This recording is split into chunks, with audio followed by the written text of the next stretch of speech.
apakah mental health kita nih sebenarnya udah dibentuk sejak sebelum kita lahir? Karena kan ibu ada pikiran main, Betul. ada masalah, ada struggle, dan bukan hanya nutrisi ternyata yang bisa turun. Stres juga kali ya. Stres, main, Yep. kemudian mental disorder.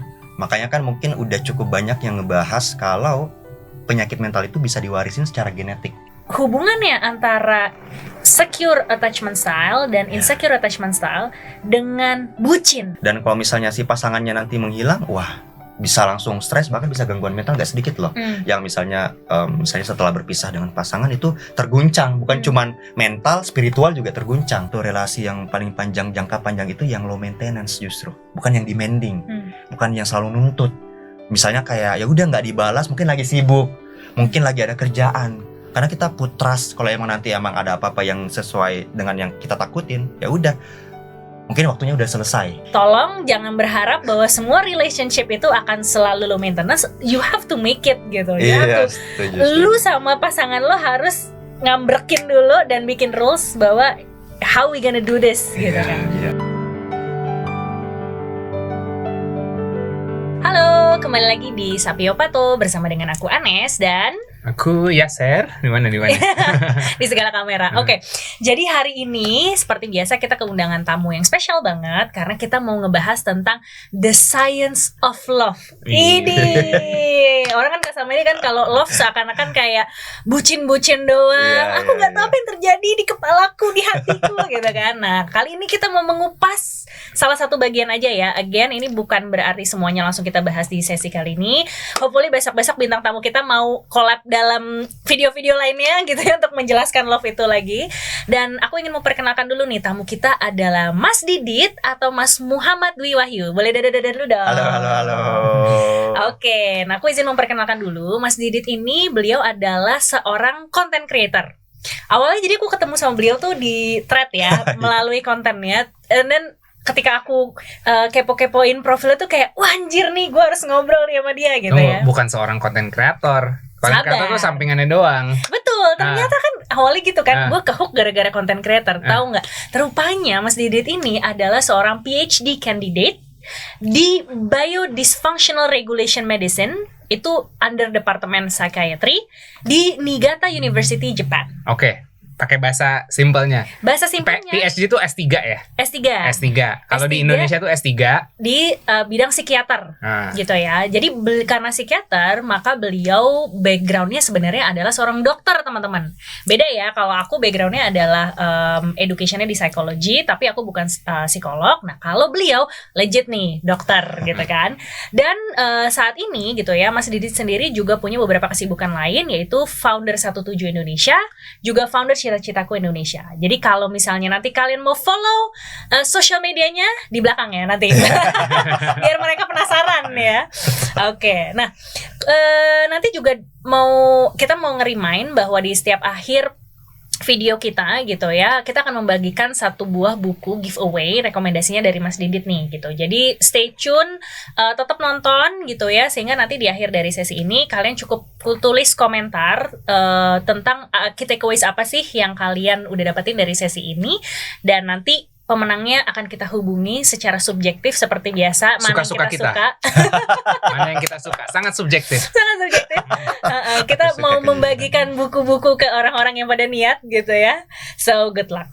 Oke, so Mas Didit, kita langsung aja kali ya, ngomongin soal background dokter, terus kemudian bukan jurusan sih, spesialisasinya adalah psikiatri gitu kan. Dan setahu aku memang kalau lagi S3 artinya kamu sedang melakukan riset nih gitu ya. Dan aku sempat dengar kalau katanya risetnya itu ada kaitannya juga nih dengan ilmu psikologi. Nah, boleh nggak sih Mas Didit ceritain tentang sekarang tuh kesibukannya sebagai PhD candidate, lagi neliti tentang apa sih? Iya, oke, by the way sebelumnya terima kasih banyak nih Coach Anes, Mas Yas, udah diundang ya gitu dalam podcast kali ini. Kalau misalnya di aku sendiri itu S3-nya sebenarnya majornya tadi kan Biodysfunctional Regulation Medicine. Jadi memang original plan-nya itu aku ikut di supervisor yang meneliti internet game addiction. awalnya. Cuman per tahun lalu itu aku juga akhirnya ngajuin sebenarnya untuk join di payung penelitian yang namanya Perinatal Mental Health Study. Perinatal mental health study. Oke, perinatal tuh berarti sebelum lahir. Yes. Iya kan, mental health. Jadi ilmu tentang kesehatan mental sejak dini. Iya. Dininya asik belum lahir gitu. Iya. Selama kita di kandungan itu mental health kita juga ngaruh apa enggak tuh gitu ya. Oke. Dan memang lebih fokus POV dari ibu hamil yang diteliti subjeknya. Makanya penelitian yang utama yang aku join ini yang di Perinatal Mental Health Study ini berkaitan tentang attachment style dari si ibu. Terus nanti bagaimana sampai dia beresiko atau misalnya menjadi psychological disorder gitu seperti depresi atau cemas, anxiety. Terus nanti pengaruhin nggak sih bondingnya ke anak dari sejak dikandung sampai awal setelah dilahirkan. Attachment style ini yang biasa kita dengar di internet itu bukan di sosial media yang kayak avoidant, anxious, gitu-gitu. Oke. Benar. Tapi lebih fokus di adult attachment style namanya. Karena kalau dalam sedikit ilmu yang aku tahu ini juga sebenarnya aku masih cukup banyak perlu harus ngebaca. Tapi mungkin yang banyak kita familiar itu istilahnya attachment style aja. Makanya kalau di penelitian aku ini sebenarnya lebih fokus di adult attachment style. Jadi bagaimana si ibu hamil atau si perempuan ini tuh mereka ngerasain atau memandang dirinya sama bagaimana dia memandang pasangan romantisnya. Selama dia hamil gimana dia menganggap diri dia sendiri sama relationship-nya dan akan mempengaruhi kandungannya. Iya, itu yang diteliti. Ribet banget. Ini waduh, menarik ya. Mak gua mikirin apa ya? Jadi sebenarnya tuh kemarin kebetulan kan aku di Bali ini ada ikut conference juga. Dan aku presentasiin kebetulan di sana dan aku awalin itu pembukaan presentasiku dengan kata-kata seperti ini. Apakah mental health kita nih sebenarnya udah dibentuk sejak sebelum kita lahir? Karena kebanyakan nih di dunia education mungkin yang sering didapatin adalah mental health kita di-shape dari setelah kita lahir. Karena ada memang tuh proses siklus tumbuh kembang. Tapi dari sebelum lahirnya ini nih, karena kan ibu ada pikiran, mind, ada masalah, ada struggle, dan bukan hanya nutrisi ternyata yang bisa turun. Stres juga kali ya. Stres, mind, kemudian mental disorder. Makanya kan mungkin udah cukup banyak yang ngebahas kalau penyakit mental itu bisa diwarisin secara genetik. Nah itu, tapi bagaimana caranya lebih holistik dijelasin ini yang masih mungkin belum banyak nih dibahas, apalagi dalam dunia psikologis ini kan memang banyak yang katanya abstrak ya, kata-kata orang gitu. Tapi sebenarnya kalau kita bisa jelasin dan bagaimana frameworknya itu benar-benar bisa banget sih kita gali lebih banyak sebenarnya dari adult attachment style ini. Gitu. Muka lo kepo. Enggak apa-apa. Dia lagi serius. Ini bahas apa nih? Ya nanti kalau gue mewakili netizen yang non akademik. Iya. Gue akan mewakili mereka. Ini maksudnya tolong apa nih, Dok? Dibantu. Soalnya kalau ini gue nyambung banget nih gitu kan. Jadi kayak pasti ngomongin istilah-istilah itu masih ngerti. Tapi kalau misalnya kamu memang nggak ngerti bilang aja. Makanya tadi pas dengar kata prenatal, tunggu prenatal berarti belum lagi. Iya. Aku taunya prenatal yoga yang buat ibu hamil. Iya, tapi kan benar. Tapi betul sih, berarti sekarang penelitiannya jatuhnya udah selesai atau masih ongoing?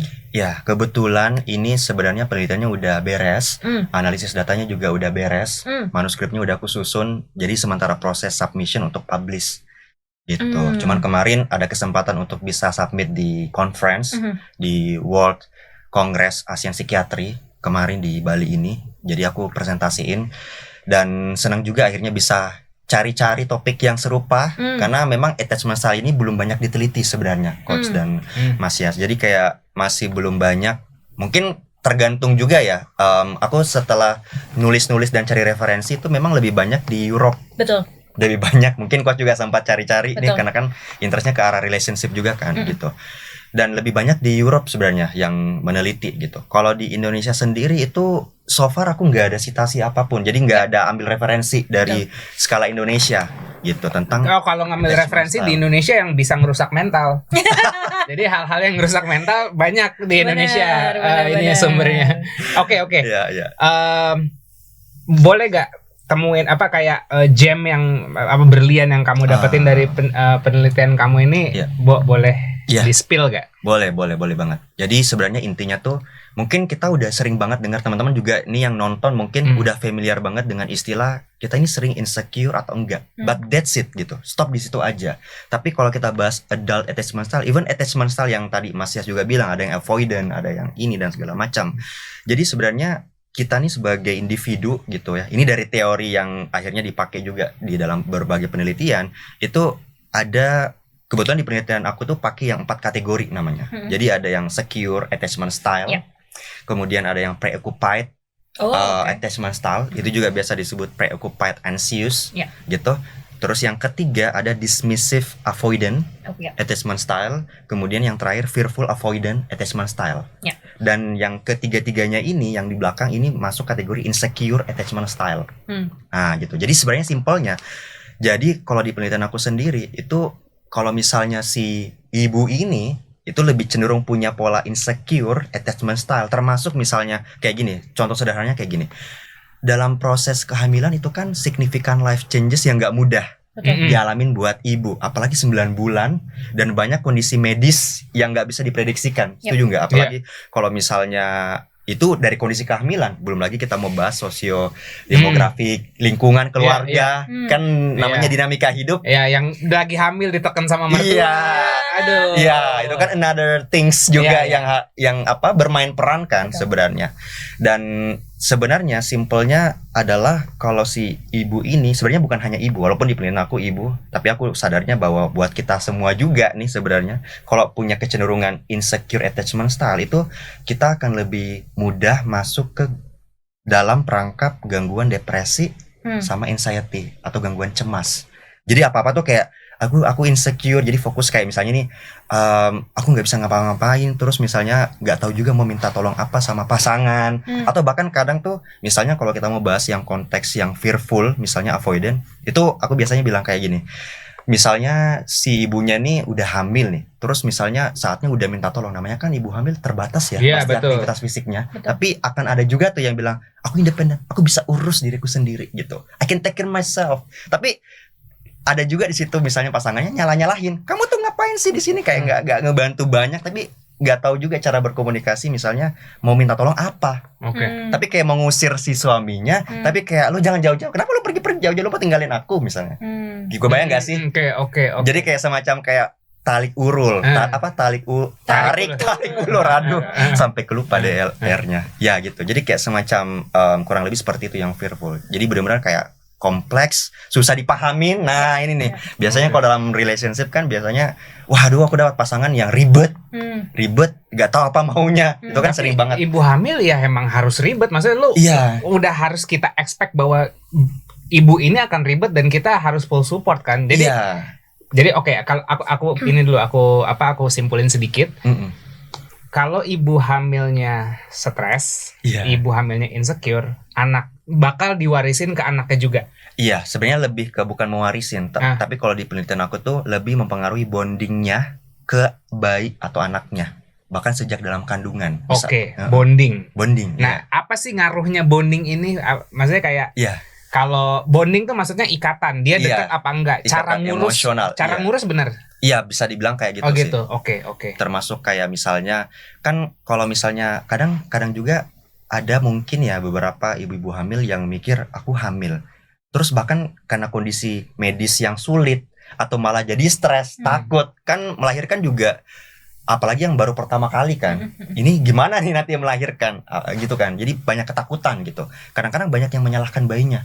Makanya kan kalau dalam ada nyalahin juga bayi. Bisa jadi. Makanya kalau dalam di penelitian aku tuh ada 2 variabelnya yang diteliti. Namanya lack of affection. Jadi kayak semacam kayak aduh aku nggak terlalu ada minat misalnya kayak affection ke bayi aku gitu. Yang baby blues itu. Ya bisa juga. Tapi baby blues itu mungkin bisa lebih masuk ke yang variabel yang kedua, namanya anger and rejection. Jadi semacam kayak merepresentasikan nih perasaan negatif sampai perilaku negatif ibu bisa dilampiaskan ke anaknya, bayinya gitu. Makanya tuh yang kayak baby blues kan kalau yang parahnya bisa jadi ada rencana dia mau jahatin bayinya kan. Makanya harus dipisah. Bahkan kalau misalnya di dalam kondisi baby blues ini gitu. Dan sebenarnya goals atau jangka panjang dari penelitian ini yang benar-benar buat aku tuh kayak semacam, ada nggak sih kayak think moment gitu yang kayak wow. Jadi sebenarnya dengan kondisi insecure attachment style, entah juga kita sebagai laki-laki, nggak hanya di perempuan, itu benar-benar mempengaruhi kondisi mental kita sampai nanti bahkan ke anak kita. Makanya mungkin udah familiar juga banyak yang ngebahas tentang intergeneration trauma. Jadi kayak trauma yang diwariskan. Nah, bisa sedikit dijelaskan dari konsep attachment style ini sebenarnya. Gitu. Karena mempengaruhi banget bonding. Bayangin aja misalnya dia masih insecure terus plus depresi plus anxiety lagi mau take care anak. Bayangin gimana caranya dia sendiri ini belum selesai dengan dirinya nih. Masih penuh banyak fear, ketakutan, stres juga dengan dirinya sendiri. Gimana mau besarin anaknya? Makanya udah banyak penelitian juga yang ngebahas kalau misalnya insecure attachment style ini jangka panjangnya adalah anak-anaknya juga bisa saat besar dewasa juga bisa ada kecenderungan gangguan mental yang lebih banyak dan bervariasi. Jadi aku lagi dong yang nanya. Iya.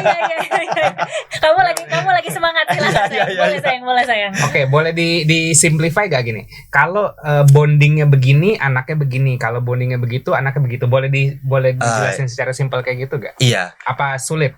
Ya sebenarnya kalau dari penelitian aku goalsnya adalah kita ngelihat bagaimana bonding ibu ke anak, tapi memang dari variabel dua aja yang tadi lack of affection itu sama yang anger and rejection. Jadi kalau misalnya simpelnya adalah intinya kalau bonding ke anaknya ini nggak bagus atau nggak stabil, bisa dibilang seperti itu. Ya mungkin kalau dalam bahasa relationship love hate relationship, tapi sama anak. Nah itu jadinya si anaknya ini bisa tumbuh besar tanpa kasih sayang, kebutuhan emosinya nggak terpenuhin. Contohnya misalnya kayak selalu dimarahin, selalu aja salah misalnya di mata, selalu kurang, nggak pernah cukup.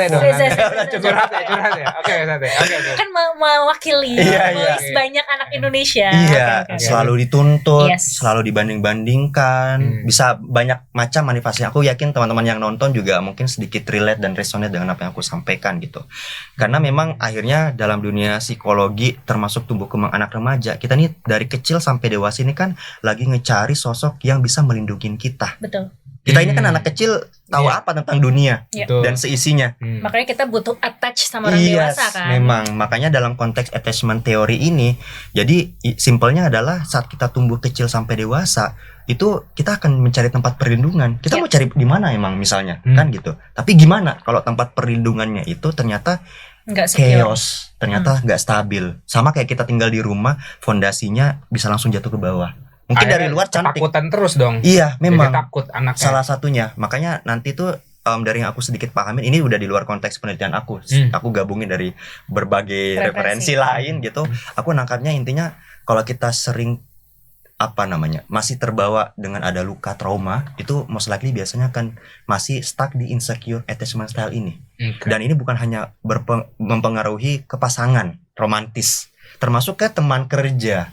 Karena kan ada namanya hubungan antar teman kerja dengan sahabat, dengan teman. Misalnya simple sederhananya biasanya kita mungkin akan sering ketemu dengan sahabat yang mungkin needy, banyak demand, banyak nuntut misalnya, tapi kayak nggak offer something yang sejalan.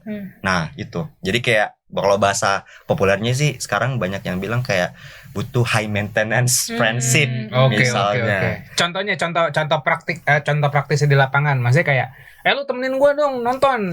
Lu ikut traveling. Jadi kayak minta terus. Tapi nggak offer some value tuh dari relationship gitu. Atau kalau ditolak langsung bisa marah. Bilang kok kamu nolak lu bukan teman gue lagi ya. Belum lagi ini yang suka ngutang, tapi kalau nggak dikasih, abis itu kayak lu nggak bantuin gue. Nah itu tuh. Bisa juga. Atau ngundang ke akad nikah, kitanya nggak bisa datang, terus dia salah-salahin. Nggak datang ke teman macam apa lo? Bisa. Jadi sebenarnya insecure attachment style ini tuh luas banget. Bahkan sebenarnya efek sampingnya luas banget ya. Iya, bahkan sebenarnya bisa dijelaskan juga dengan orang yang bucin-bucin. Silakan. Ini masuk ranah Anda.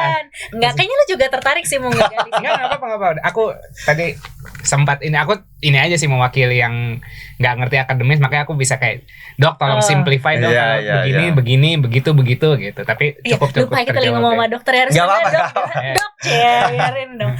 Oke, konsultasi ya. Oke, Dok, kalau berarti efek sampingnya si insecure attachment style ini intinya kan kebagi dua ya, kalau aku bisa bantu simpulin.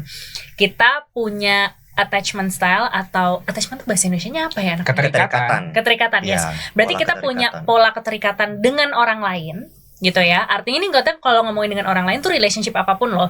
Bisa jadi tadi sama romantis atau pacar atau suami istri atau sama kolega atau sama orang tua, sama teman, sama dan lain-lain. Karena kan relationship very broad ya, sangat luas gitu. Nah, ngomongin menindaklanjuti trigger kamu, berarti hubungannya antara secure attachment style dan insecure attachment style dengan bucin itu apa?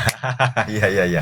Jadi gini kan, mungkin tadi aku ada mention beberapa kali tentang insecure attachment style, tapi yang secure-nya belum nih. Oke, betul. Kita harus menyeimbangkan narasi. Biar tahu juga yang secure itu kayak gimana. Jangan sampai nanti teman-teman yang nonton cuman wah nanti aku insecure tapi nggak ada secure-nya, tapi aku lupa ngejelasin. Jadi sebenarnya karena kita pakai questionnaire namanya relationship questionnaire. Nah, dan itu nanti ada semacam kayak 4 paragraf yang kurang lebih kayak menjelaskan dan mewakili 4 kategori yang aku jelasin tadi. Dan setiap dari kita tuh, atau nanti kayak kemarin ya subjek penelitian ya ngasih skor. Kamu ngerasa relate seberapa tinggi gitu skornya gitu, dari 1 sampai 7 gitu. Intinya setiap kita itu punya kecenderungan masing-masing, dan ini hasilnya bukan kayak rata-rata. Bukan misalnya kayak hasil absolut bahwa oh ya Didit nanti full dia punya dismissive 100%, enggak, tapi punya kecenderungan.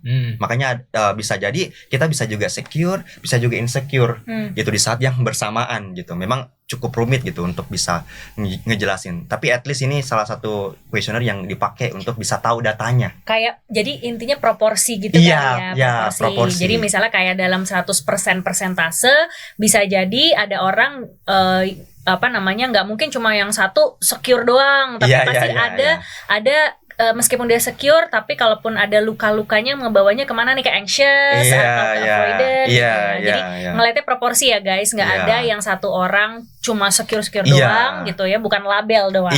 Tetapi ada proporsinya. Oke, boleh dilanjut dong. Dan kalau yang secure itu biasanya tandanya adalah dia nyaman sama nyaman dengan intimacy, dengan relationship dengan pasangannya gitu. Jadi oke aja misalnya dengan kedekatan intim dan segala macam gitu. Tapi di saat bersamaan dia juga punya yang namanya interdependent, bukan independent. Interdependent artinya kita tuh bisa kerjasama misalnya dengan pasangan, tahu porsi kita masing-masing. Misalnya ini lagi hamil, ya udah berarti nanti sampein, tolong dibantu ya ini kamu bisa nggak, kayak gitu, dikomunikasiin dengan baik. Karena mungkin selama ini tuh kita sering banget nggak sih lebih banyak dapat info tentang independen. Jadi orang yang independen katanya buat bisa berdiri di kaki sendiri. Aku agree, tapi makin kesini aku juga baca referensi yang lain. Pada akhirnya independen itu juga respon trauma sebenarnya. Kalau kita terlalu over independence, kita nanti nggak mau minta tolong bahkan di saat kita butuh. Karena kita ini manusia kan, butuh bantuan orang lain untuk bisa ngelakuin apa aja. Gitu. Even apalagi dalam kondisi, karena penelitian aku pada ibu hamil, gak mungkin kan melahirkan sendiri. Bukan, mohon maaf gitu, kucing mungkin bisa melahirkan sendiri, tapi kita nih manusia banyak kebutuhannya kan. Apalagi buat yang udah berkeluarga, mungkin nanti selain sama suami nanti ada lagi tuh sama mertua, sama mungkin ketemu dokter, ketemu bidan atau siapa aja gitu. Jadi intinya kalau yang secure ini itu lebih fokusnya tuh ibaratnya kayak nyaman aja gitu, bisa dengan kedekatan intim. Karena kalau yang pola-pola insecure attachment style di antara 3 itu, utamanya nanti yang dismissive sama yang fearful avoidant, itu kayak menganggap pasangannya itu negatif gitu loh. Jadi kayak misalnya kayak apa aja salah. Gitu. Jadi misalnya udah dibantu, bukannya terima kasih, harusnya gini, harusnya gitu. Kebayang gak sih? Jadi kayak misalnya banyak sebenarnya manifestasinya dan bisa beda-beda nih. Kalau yang bucin sendiri itu sebenarnya masuk yang dari setahu aku ya, itu dari preoccupied anxious attachment style, coach. Oke, itu kayak gimana? Nah itu, jadi kalau yang preoccupied anxious attachment style itu dia simpelnya memandang dirinya negatif, tapi memandang orang lain atau pasangannya positif. Jadi rendah diri. Iya, jadi sebenarnya kan sebenarnya ada dalam konteks psikologi juga ada namanya self esteem gitu. Jadi kayak semacam bagaimana sih kita memandang diri kita ini worth it, atau misalnya kita nih bisa berharga atau enggak berharga gitu. Dan dengan berbagai dinamika yang ada di kepala masing-masing, value apa yang diyakinin dan segalanya gitu. Tapi kalau yang preoccupied anxious ini akan cenderung selalu namanya codependency. Jadi kayak selalu butuh validasi dari pasangannya. Nah, makanya kalau orang yang bucin itu, nah ini nih. Ya ini nih. Biasanya itu kan akan selalu posesif. Nah, karena misalnya dia takut lepas ikatannya sama pasangannya gitu. Jadi kayak lo di mana, lo harus video call.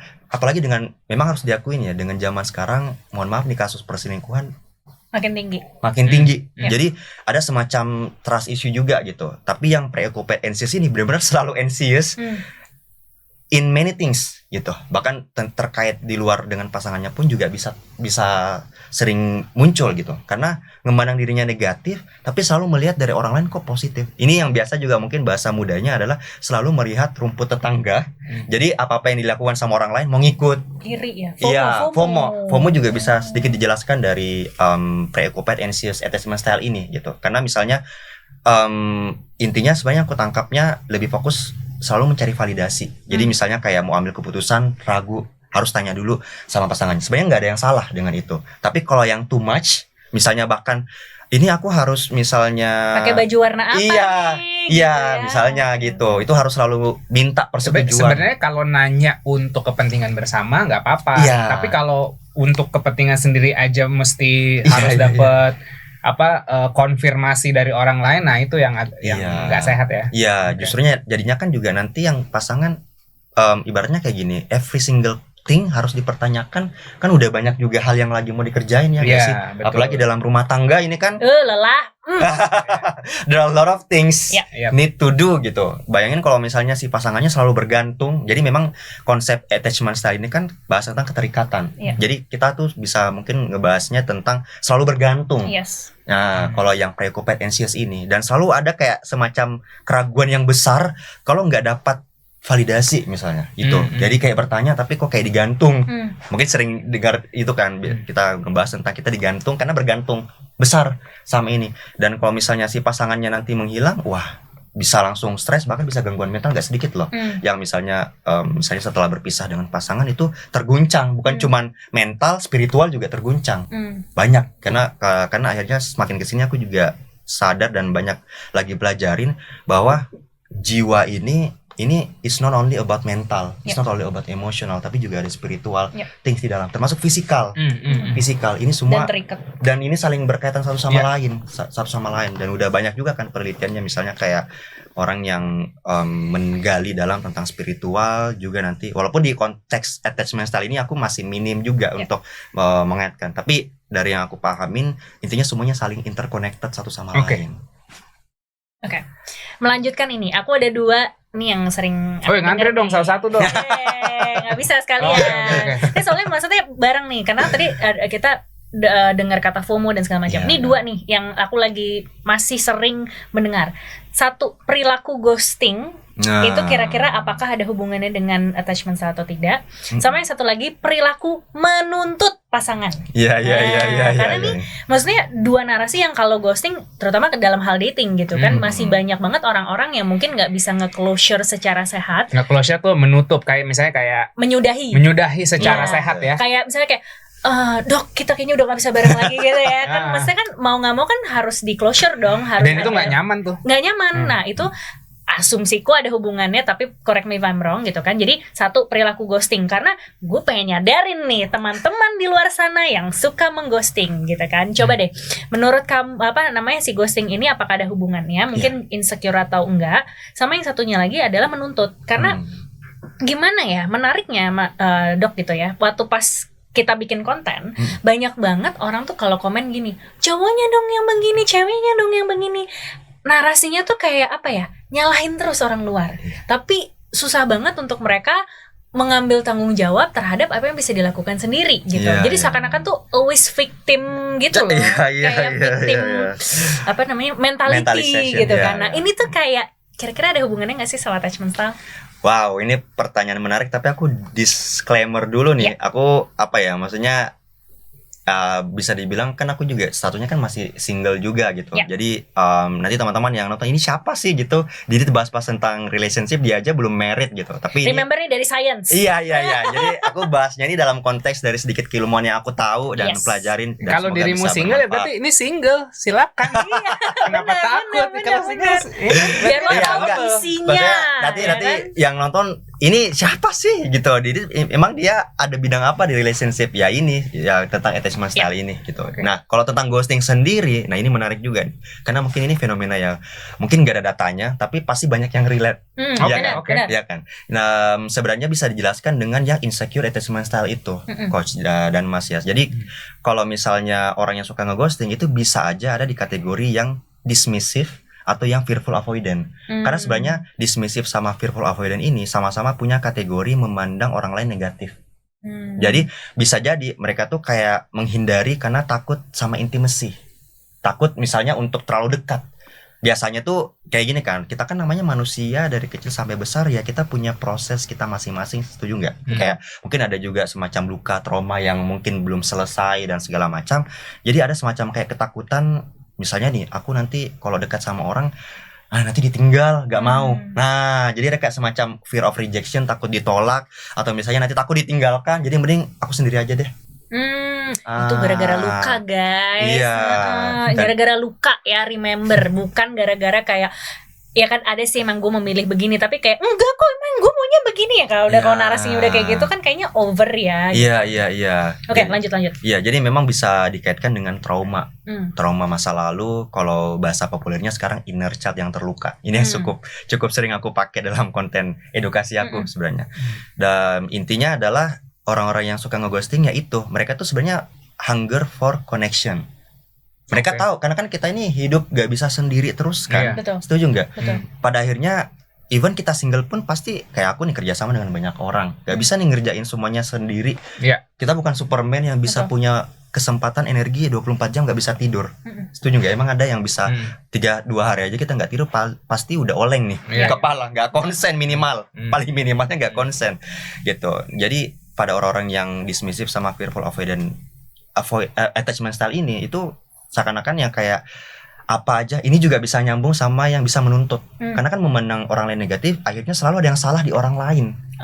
Jadi memproyeksikan selalu keluar bahwa aku yang layak diperlakukan kayak gini, tapi gak pernah evaluasi diri sendiri.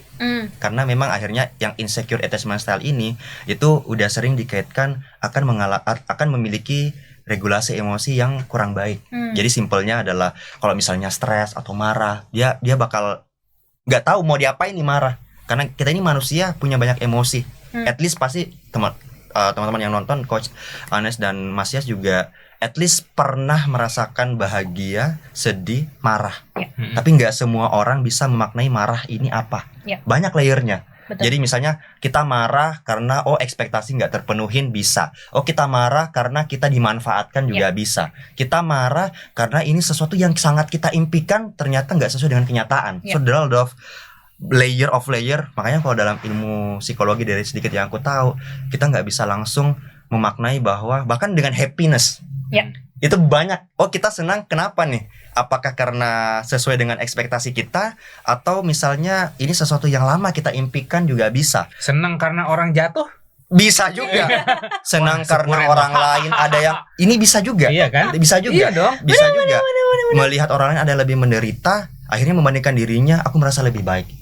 Makanya kalau dalam insecure attachment style atau attachment style ini, aku pernah juga edukasiin tentang comparing.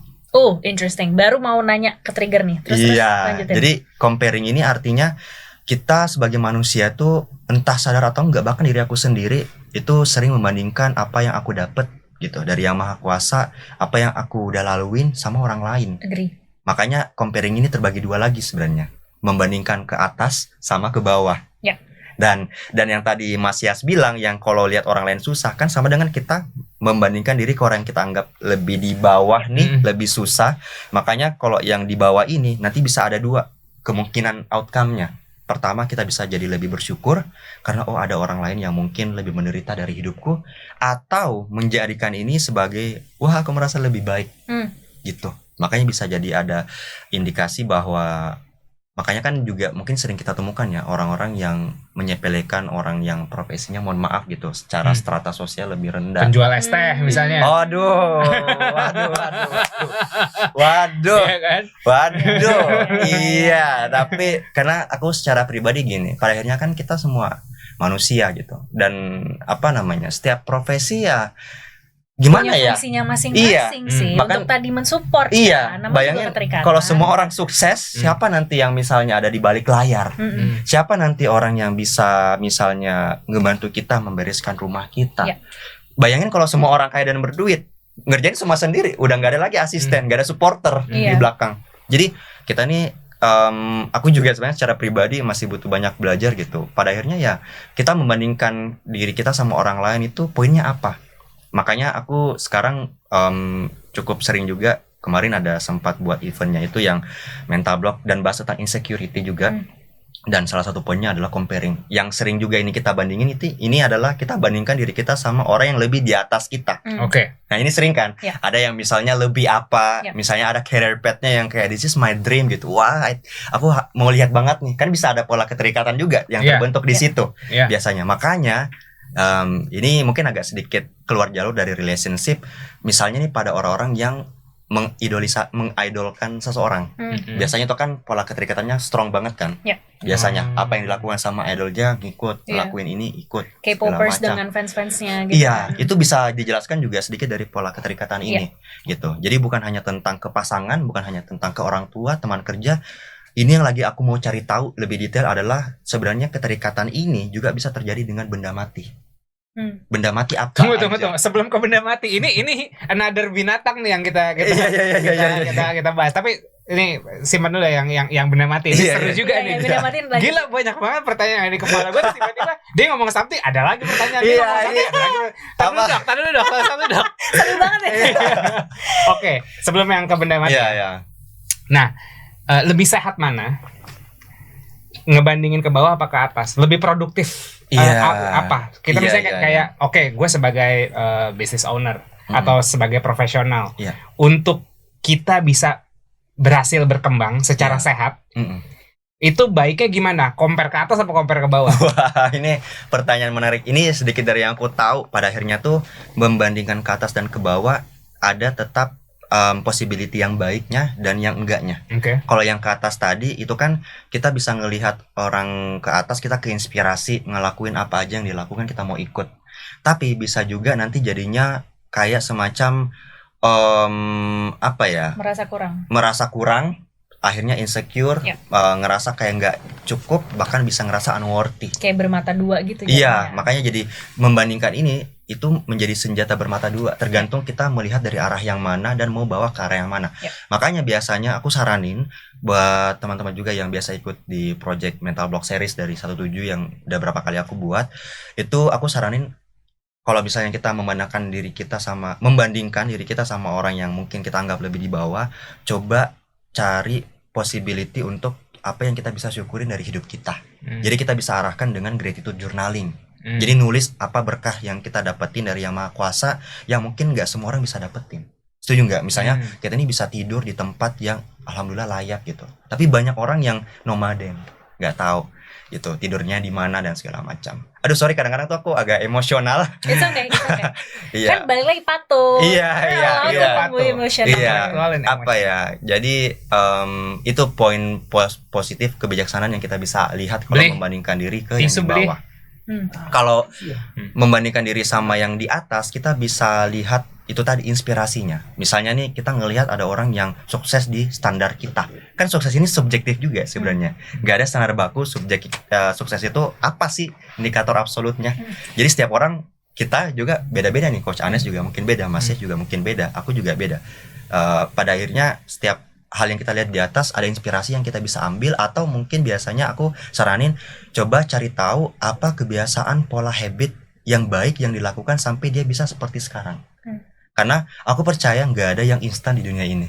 Nggak ada yang instan di dunia ini, semuanya butuh proses. Mungkin ada sedikit kebiasaan baik yang bisa kita ikutin, kita tular, kita coba terapin ke diri kita gitu. Dan itu yang aku coba selalu sampein ke diri aku juga. Misalnya aku terinspirasi dengan siapa, dan ini yang lagi aku coba sampein ke diri aku berulang-ulang, bahwa mendapatkan inspirasi itu nggak harus sama orang yang aku anggap sukses, tapi dengan siapa aja, dengan pekerjaan apa aja, profesi apa aja, bahkan dengan yang lebih muda. Banyak loh sekarang ada pembicara TED Talk yang umur masih di bawah 10 tahun, coach, itu dan udah bahas tentang parenting loh. Itu dari lukanya dia tuh. Iya, kita nih sebagai manusia juga suka lebih fokus sama biological age biasanya, umur biologis. Misalnya aku 30, jadi aku misalnya ada orang 50, 60 gitu. Jadi seakan-akan yang lebih tua secara umur biologis selalu benar. Nah itu juga berkaitan juga nanti dengan mental block, trauma, itu panjang lagi nanti dimensinya sebenarnya. Oke. Thank you banget, maksudnya ini sorry aku harus jump in karena aku pengen menyeimbangkan narasi perbandingan ini gitu ya. Bahwasanya selama ini pilihannya biasanya either kita membandingkan ke atas atau ke bawah atau mungkin bahkan ke kanan kiri gitu kan, sama teman kita, sama teman-teman kita sendiri ini udah pada sampai mana.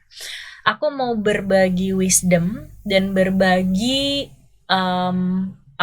insight dari perjalananku sendiri, dan aku coba terapin ini juga ke beberapa coachee aku. Daripada membandingkan diri dengan hal-hal yang ada di luar, hal yang akan membuat kita lebih secure itu adalah membandingkan diri dengan diri kita sendiri, gitu. Jadi kayak nanti aku nggak tahu ya kalau dari sisi ilmunya ada apa enggak, kamu boleh share gitu. Tapi kayak mungkin kan teman-teman jadi kayak, oh iya nih gue banget nih gitu kan, membandingkan atas, membandingkan bawah, bandingkan atas lah, banding bawah, udah mending dah gitu kan. Tapi sebenarnya ini kita bukan ngomongin mending, tapi lebih ke arah yang lebih sehat dan lebih secure menurut aku itu adalah ketika kita membandingkan dirinya bukan keluar, justru ke dalam. Bahwasanya misalnya aku tuh ngerasain banget aku punya boost of confidence yang jauh lebih secure ketika aku tahu bahwa Anes tuh lagi berproses dan Anes sudah berprogres sejauh ini. Misalnya kayak gitu ya. Bahwasanya setiap aku ngebandingin diriku sama orang lain, misalnya nih aku kadang-kadang pernah sama dia di sosial media, coba lihat yang ini deh, masa dia followernya udah segini, lihat yang ini, masa dia begini gitu. Setiap gue ngebanding-bandingin keluar, itu selalu insecurity pasti ada. Mau gue nggak tahu gue insecure apa secure gitu ya, tapi kayak pasti insecurity ada, anxious pasti ada gitu kan, fear pasti ada, kayak what if gue kalah, what if gue gini dan segala macam gitu. Akhirnya udah banyak banget pikiran jadi overthinking. Tetapi ketika aku selalu ngebandingin ke dalam gitu ya, kayak Anes dengan seluruh perjalanannya gitu kan, udah 10 tahun, terus kemudian itu waktu yang cukup lah menurut aku gitu kan untuk mendapatkan wisdom. Terus kemudian Anes udah merasa edukasinya nggak cukup, makanya ngambil sekolah lagi, ngambil sertifikasi lagi, sampai akhirnya aku merasa bahwa ilmu-ilmu ini udah cukup connecting the dots dari apa yang menjadi interest aku. Itu yang akhirnya membuat aku lebih confident untuk misalnya gitu ya, bikin konten, sharing di sosial media gitu, ataupun bahkan ngebawain webinar, seminar, even sama misalnya harus dengan orang-orang yang lebih senior atau orang yang lebih tinggi pun dalam tanda kutip mungkin dari level pendidikannya, tapi aku bisa bilang bahwa lu mungkin spesialisasi di bidang tertentu, tapi gue punya multiple interest, dan dari multiple interest itu membuat gue belajar banyak hal, jadi gue bisa connecting the dots. It's maybe something different, tapi bukan berarti kalau different itu artinya jelek gitu kan, gitu. Bahwa sesuatu yang gue offer different ini mungkin bisa jadi pertimbangan lo untuk lo dapetin sesuatu. Nah itu ketika aku nemuin itu ya, maksudnya nemuin narasi itu di dalam diriku sendiri, there's a boost of confidence in myself yang kayak wow, you know what, I feel secure with myself gitu. Dan di situ aku akhirnya baru ngerasa gini, gila ya, kayaknya kalau aku ngebandingin diriku sendiri dengan masa laluku, nggak akan pernah ada kata insecure kalau menurut aku ya. Kecuali memang kita sadar betul bahwa misalnya kayak, gila, kondisi gue sekarang nggak bagus dibandingin sama kondisi gue sebelumnya. Ya udah, ambil tanggung jawab bahwa ini emang my choice gitu kan. Tapi apa yang pengen gue lakuin lagi ke depannya? Kalau kita ngomongin coaching kan gitu ya, gimana kita bisa bergerak dari masa sekarang ke masa depan, bukan hanya dalam tanda kutip masa lalu. Nah itu yang akhirnya membuat aku lebih aku coba bagiin ke coach aku, dan mereka juga akhirnya ngerasain lebih confidence. Nah aku pengen tahu sih, kalau tadi kan ini mumpung masih ngomongin mendang-mending ya gitu, ataupun ngebandingin sama orang lain gitu, apakah memang dari secure attachment sendiri dikasih bentuk nggak sih, kalaupun misalnya memang perbandingan gitu, apakah memang ada apa enggak di orang yang secure gitu kan, dan apakah narasi wisdom aku tadi ini mungkin masuk ke dalam salah satunya untuk menjadi referensi teman-teman, atau sebenarnya ada hal lain yang bisa dibagiin? Iya, ini pertama nice sharing dari Coach Anes, dan sebenarnya semua yang disampaikan itu dari yang aku tahu juga setuju. Pada akhirnya aku selalu sampaikan, dan ini juga aku belajar dari once again, ini Bang Andreas Bordes, seorang psikolog. Kalau nonton nih, aku selalu banget sampaikan ucapan terima kasih aku, karena aku sering banget dengar podcast beliau di Spotify gitu, di Self Dev namanya. Itu aku banyak belajar, dan itu fase-fase yang aku juga lagi menggali banyak tentang diriku. Dan memang benar, karena kita ini membanding-bandingkan, sebenarnya ada dua fokus sebenarnya. Jadi fokusnya inward, ke dalam, sama outward. Seringkali kalau kita masih terjebak di insecure attachment style, fokusnya selalu melihat keluar. Kenapa? Karena melihat ke dalam itu, bayangin nggak misalnya kita menyelam di laut itu kan gelap. Semakin ke dalam, fear nggak sih? Sama. Kurang lebih seperti itu. Kalau misalnya kita mau menyelami luka-luka kita, gelap, gak tahu nanti di dalam ada monster apa, gitu. Makanya itu akan menjadi sebuah proses yang gak mudah. Tadi sempat discuss juga kan sama Coach Anes di depan sebelum kita take shoot gitu. Dan kalau dalam konteks relationship, nah ini tadi aku lupa ngebahas. Kalau sebenarnya membanding-bandingkan itu gak harus sama orang lain yang jauh-jauh, sama pasangan juga bisa. Bisa. Sadar atau enggak gitu. Kan sering juga tuh misalnya ada seorang suami dengan istri yang sama-sama kerja, lingkungan kerjanya bisa beda kan. Dan mungkin kalau misalnya mau bahas tentang gaji, pasti most likely nggak akan sama 100%. Iya nggak sih? Jarang banget nggak sih ada yang suami istri punya gaji di angka yang sama persis. Dan ini kan bisa menjadi gap atau irisan, dan salah satunya dari comparison itu gitu, membanding-bandingkan bahwa oh iya aku nggak punya lebih banyak gaji dari misalnya pasangan aku, jadi dia harus lebih didengarkan. Padahal kan nggak seperti itu konteksnya. Karena kalau kita mau bahas gaji itu kan outcome yang kita nggak semua bisa kendalikan. Nah gitu, yang bisa kita kendalikan tadi nyambung sama yang Coach Anes bilang, dari yang aku tahu adalah usaha kita.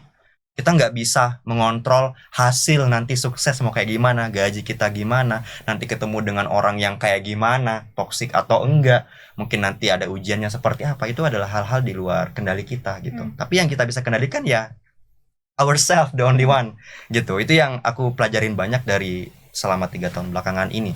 Maksudnya ngelihat beberapa fenomena yang kayak suami istri kompetitif perihal gaji gitu.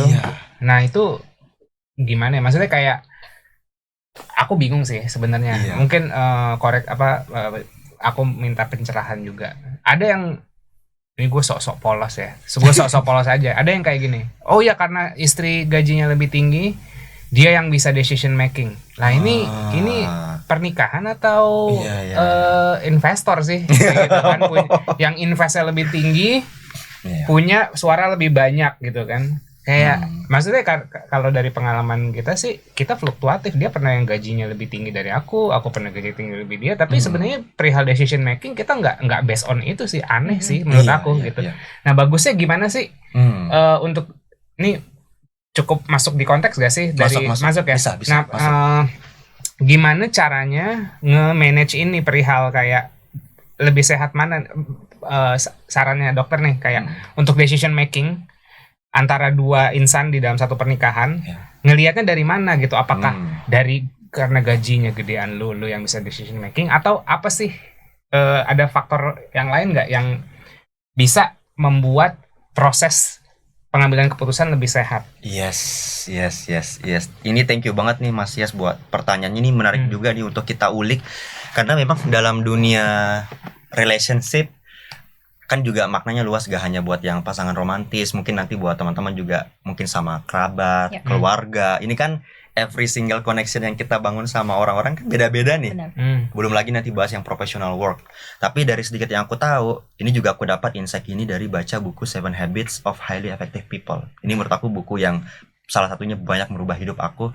Salah satunya aku belajar, kita ini sebagai individu, satu pribadi. Kelihatan nih ada satu Mas Yas, ada satu Didit, ada satu Coach Anes. Tapi kita ini punya roles yang banyak, bahkan dengan satu relasi. Misalnya Coach Anes dengan Mas Yas. Ini kan ada personal relationship, ada professional relationship. Karena ini aku udah tahu kan, tadi sempat bahas di luar gitu. Dan personal sama profesional ini sebaiknya jangan digabung. Karena personal relationship ini kalau mau digabung dengan profesional, inilah nanti misalnya pernah gak sih dengar bisnis keluarga? Iya. Oh, dan itulah awal kehancuran. Beberapa coachingnya Anes itu yang istrinya kerja sama suaminya, akhirnya di rumah istrinya di treat seperti karyawan. Iya, gitu. Bisa. Nah, ini ketika dua hal ini digabung, akhirnya jadi campur aduk. Jadi nggak ada objectivity bahwa aku nih misalnya Didit nanti misalnya dikaruniakan misalnya dapat pasangan, aku kan personal relationship. Nanti roles-nya aku apa, nanti job description-nya apa, sama specific action plan-nya tentunya berbeda. Nah, ini yang jarang dilakukan. Nah, ini salah satu hal yang aku latih, ibaratnya kayak apa ya, self-train mungkin ya namanya. Dan aku dapat pencerahan dari 7 Habits itu, buku itu. Aku tulis Didit sebagai apa, PhD student, ada juga content creator. Content creator ini banyak, karena aku buat konten di Reels, di Instagram, ada YouTube, ada juga thread yang baru. Dan itu aku nggak samain semua pendekatannya. Mungkin Coach Anes juga yang ngelihat di thread beda, nanti yang di Instagram juga pokoknya beda. Karena memang aku coba pisahin itu, aku coba terapin. Aku juga misalnya kan ada platform. Di platform itu aku sebagai founder, aku juga sebagai event organizer-nya, aku juga yang rekrut untuk tim juga. Jadi kayak, dan itu kan beda-beda tuh job desk-nya. Nanti sedalam satu orang juga kan ada personal life yang mungkin berbeda. Nah, ini yang perlu di-separate dulu. Dua ini, personal sama profesional. Gitu. Setelah itu nanti di list lagi gitu, apa job description aku apa, biar nanti tahu batasannya. Jadi kita bakal bicara tentang boundaries juga pada akhirnya di sini. Misalnya aku sebagai pasangan suami istri, ya udah di rumah bawanya adalah personal life, kecuali misalnya ada yang urgent tapi bisa dikomunikasikan, boleh nggak aku bahas sedikit, ada pekerjaan nih karena ini urgent. Jadi minta persetujuan dulu, karena kan kita nggak tahu nih kondisi mental dari pasangan kita. Walaupun serumah mau 50 tahun, pada akhirnya setuju nggak, kita bukan peramal yang bisa membaca isi pikiran orang lain. Bahkan itu pasangan kita, orang tua kita. Ada alasan makanya kenapa inti dari relationship itu salah satunya, atau bahkan mungkin yang paling utama adalah komunikasi. Dan komunikasi itu akan susah terbentuk kalau masih stuck di insecure attachment style itu. Karena kalau kita bicara tentang secure atau insecure attachment style, itu kita akan bicara juga tentang certain expectation. Managing expectation ya. Expectation ini nih yang biasanya nggak stabil kalau yang insecure attachment style. Kalau dalam bahasa riset atau bahasa yang beratnya itu namanya internal working models namanya. Jadi kayak ada sama dengan kita overthinking. Ini kan di dalam kan, internal kita masukin dalam kepala, tapi kayak kita nggak tahu mau diutarain kayak gimana. Makanya kan salah satu hal yang sering banget dianjurkan adalah journaling. Termasuk kan buat melepas diri kita dari apa yang kita pikirin kan, metacognition. Kita pisahkan sama nanti ibaratnya dengan kita, kayak aku list aku sebagai apa, dengan Didit apa. Terus nanti yang personalnya ke orang ini, memang biasanya untuk di awal itu aku nggak langsung bisa terapin, makanya aku tulis. Karena journaling itu banyak banget fungsinya dan sangat useful banget. Itu salah satu hal yang mungkin orang bosan banget dengar kalau ketemu kontenku. Aku pasti sering bahas tentang journaling. Gue dukung journaling.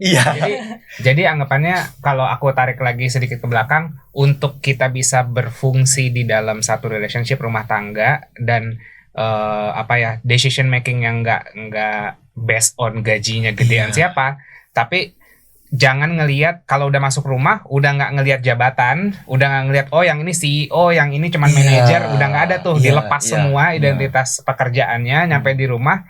Nah, di rumah juga harus bikin settingan pekerjaan baru, role baru lagi. Yang buang sampah lu, yang masak lu gitu kan. Jadi nggak bisa, jangan misalnya nih si istrinya jadi CEO gitu kan di luar, suaminya misalnya ngomong karyawan, misalnya staff biasa gitu ya, tapi di rumah ya belum tentu si CEO ini, si istrinya ini bisa kayak lo ini gitu kan, bener-bener netral lagi gitu kan, dan harus bikin job description, job role masing-masing lagi, baru dari situ bisa terjadi proses decision making yang lebih sehat. Dan itu berat banget sih, karena satu butuh awareness dari kedua belah pihak, ya kan. Bener. Aware itu adalah half the battle, baru kemudian abis itu kita ngeregulate yang kayak tadi Mas Didit bilang gitu kan. Oke, kita list yuk. Lu ngapain? Gue ngapain ya kan, gitu belum tentu setuju kan? Iya, ntar ada proses diskusinya lagi, managing ekspektasi. Emang ekspektasi lu ke gue apa? Ekspektasi lu apa? Terus kita komunikasiin, berantem dulu. Nah, itu udah half the battle lagi gitu kan. Jadi kayak ya buat jadi contoh aja sih gitu ya teman-teman yang memang mendambakan secure relationship, hal-hal yang seperti ini tuh sangat dibutuhkan gitu. You have to be aware with yourself dulu, apa yang lo pengenin, apa yang lo bisa offer gitu kan, sehingga nantinya ketika lo berpasangan dengan orang lain, kalau dia juga sudah self aware dan dia tahu apa yang bisa dia offer, ya abis itu kayak tadi gitu kan, kita diskusiin gitu, dan akhirnya ya rumah tangganya bisa berjalan lebih baik lah. Iya. Jadi gila ya, berat banget nih. Gua ngebayangin nih kayak audiens nih masih kuat gak ya dengernya? Tapi kalau boleh aku tambahin satu, ini boleh. Satu insight yang mungkin nanti kan dibahas, akan ada berikan buku juga buat yang nonton kan. Dan salah satu buku yang aku rekomendasiin banget, ini juga kalau misalnya didapat sama Mbak Lavina ini salah satu podcaster juga yang sering aku dengar podcastnya, aku baca bukunya juga. Bukunya namanya Sebenarnya Aku Mampu. Dan di situ salah satu topik pembahasannya tentang solitude. Solitude adalah kesendirian yang kita nikmatin dan kita pilih. Betul. Bukan yang kesendirian yang kita ngerasa aduh dunia nggak ada nih yang mau berteman sama aku, ngerasa terisolasi. Karena perasaan isolasi itu kan juga bisa muncul di saat kita rame-rame. Yeah. Nah, orang bahas apa kemana-mana, aku kayaknya aku nggak deserve dia ada di sini. Apa ini pembahasannya apa sih? Gitu. Dan di situ insight yang aku dapetin banget ketika dengan dengan pasangan adalah ketika kita makin berdamai, misalnya dengan diri kita sendiri, itu nanti akan ada titik di mana kita nggak akan takut sama ancaman siapapun termasuk dari pasangan untuk meninggalkan. Karena pada akhirnya itu udah nggak works lagi gitu. Dan itu aku benar-benar langsung kayak ada semacam hint, wow ini menurut aku insight yang perlu aku bagikan berulang-ulang gitu. Karena pada akhirnya gini, kita pernah nggak sih dengar juga salah satu relasi yang paling panjang, jangka panjang itu yang low maintenance justru, bukan yang demanding, bukan yang selalu nuntut. Misalnya kayak ya udah nggak dibalas, mungkin lagi sibuk, mungkin lagi ada kerjaan. Karena kita put trust, kalau emang nanti emang ada apa-apa yang sesuai dengan yang kita takutin, ya udah, mungkin waktunya udah selesai, kayak gitu. Tapi kan banyak yang masih takut banget untuk mengambil keputusan, kayak nggak mau ditinggalkan, nggak bisa hidup sendiri, nanti image-nya itu beda lagi tuh. Karena image juga bagian dari keterikatan sebenarnya, citra diri itu kan, kita mau dilihat kayak gimana sama orang, tapi ternyata di balik layar nggak sesuai seperti itu, gitu. Kan itu sesuatu hal yang berbeda kan, apa yang dilihat sama orang sama apa yang benar-benar kita rasakan. Makanya kalau dalam hubungan juga yang lebih sehat adalah kita berusaha berkomunikasi sebanyak mungkin, terus nanti ancaman udah nggak berlaku lagi, mau diancam ditinggalkan atau apa, karena ya udah, in the end nanti salah satu yang aku mau sampaikan, semoga ini bisa semakin banyak juga teman-teman yang bisa kita lahirkan nih awareness-nya bareng-bareng adalah ya udah, kalau nanti ada yang ancam buat meninggalkan, bahkan di pertemanan kan banyak gitu juga kan, nggak ditemenin, nggak ini, ya kita udah nggak temenan lagi deh. Ya udah, kalau memang waktunya kamu ngerasa udah nggak cocok, it's time, mungkin udah waktunya udah nggak perlu bersama gitu, atau silahkan. Itu salah satu kata-kata yang aku kutip banget. Kalau misalnya ada yang ancam mau meninggalkan dan segala macam, bilang aja silahkan. Karena I believe ada di Indonesia aja kan ada 220 juta populasi ya. Masa sih aku nggak bisa ketemu satu manusia lagi lainnya yang bisa sesuai dengan value aku. Terserah nanti orang mau anggap aku misalnya orang yang duda, whatever it is, tapi aku lebih bahagia. Whatever your opinion, it's your opinion. Gitu. Iya, pasangan yang dijodohin sama Anes sebagai Macom bilang sama pasangan yang akhirnya cerai gara-gara Anes juga mirip-mirip sih. Itu. Tapi cerainya itu karena memang keputusan yang conscious dan lebih kayak oke, gue yakin, bukan yang karena diceraiin tapi benar-benar ngobrol bareng, ya rupanya kita nggak bisa bersama lagi, ya udah realize bahwa akhirnya jalannya tuh udah nggak berbeda gitu. Dan ini menarik kalau tadi ngomongin soal low maintenance, aku mau disclaimer dulu ya, jangan berharap lu bisa low maintenance, dapetin relationship yang low maintenance kalau lu sendiri belum efektif dalam berkomunikasi, sehat dalam berantem gitu kan. Karena kalau aku sama Yaser, misalnya nih aku bisa self proclaim gue sama Yaser cukup low maintenance lah gitu ya secara relationship, tapi lu kan nggak tahu 3 tahun pertama kita waktu lagi pacaran gitu kan, itu maksudnya kayak apa ya, it's the struggle yang emang kita pilih sih, karena kita lihat potensi satu sama lain dan kita ngelihat kayak dalam tanda kutip nih dibandingin sama orang-orang lain, FYI dia tuh laki-laki ke-23 yang gue ajak kopi darat dari Tinder. Kita ketemu dari Tinder. Kita ketemu dari Tinder. Okay. Jadi sebelum ketemu dia, setelah aku pacaran beberapa kali, kemudian aku banyak kopi darat, I finally realize kayak gini. Ini orang yang berpotensi untuk kayak gue akhirnya bisa ngebayangin gue hidup sama dia for the rest of my life, gitu kan. Tapi gue tahu di saat aku ketemu sama dia belum connect 100% gitu loh. Pasti akan ada gap dan gak mungkin kita compatible 100%. Tapi setidaknya waktu itu apa yang kita lakukan di pacaran setahun pertama, terutama 2 tahun sampai 3 tahun, kita tuh banyak kayak ngambrekin isu-isu. Kita tabrak-tabrakin value-value kita. Kita tabrak-tabrakin, lu kenapa kayak gini, ini begini.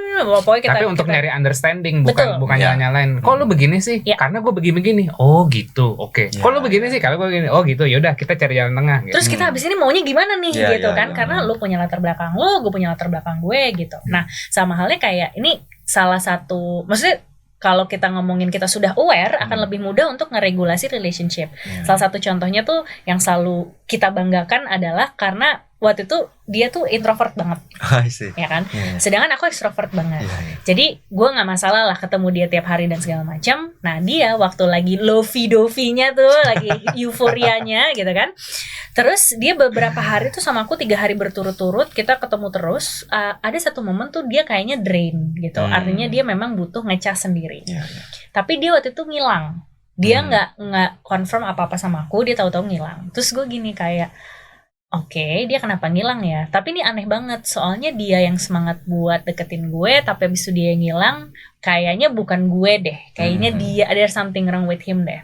Akhirnya aku waktu itu ngasih dia jarak gitu, jadi aku nggak nguber-nguber dia gitu kan. Aku ngerasa waktu itu aku cukup secure dengan diriku sendiri, kayak ya udah kalau misalnya emang dia harus pergi, dia pergi. Kalau misalnya emang itu ntar dia juga balik lagi.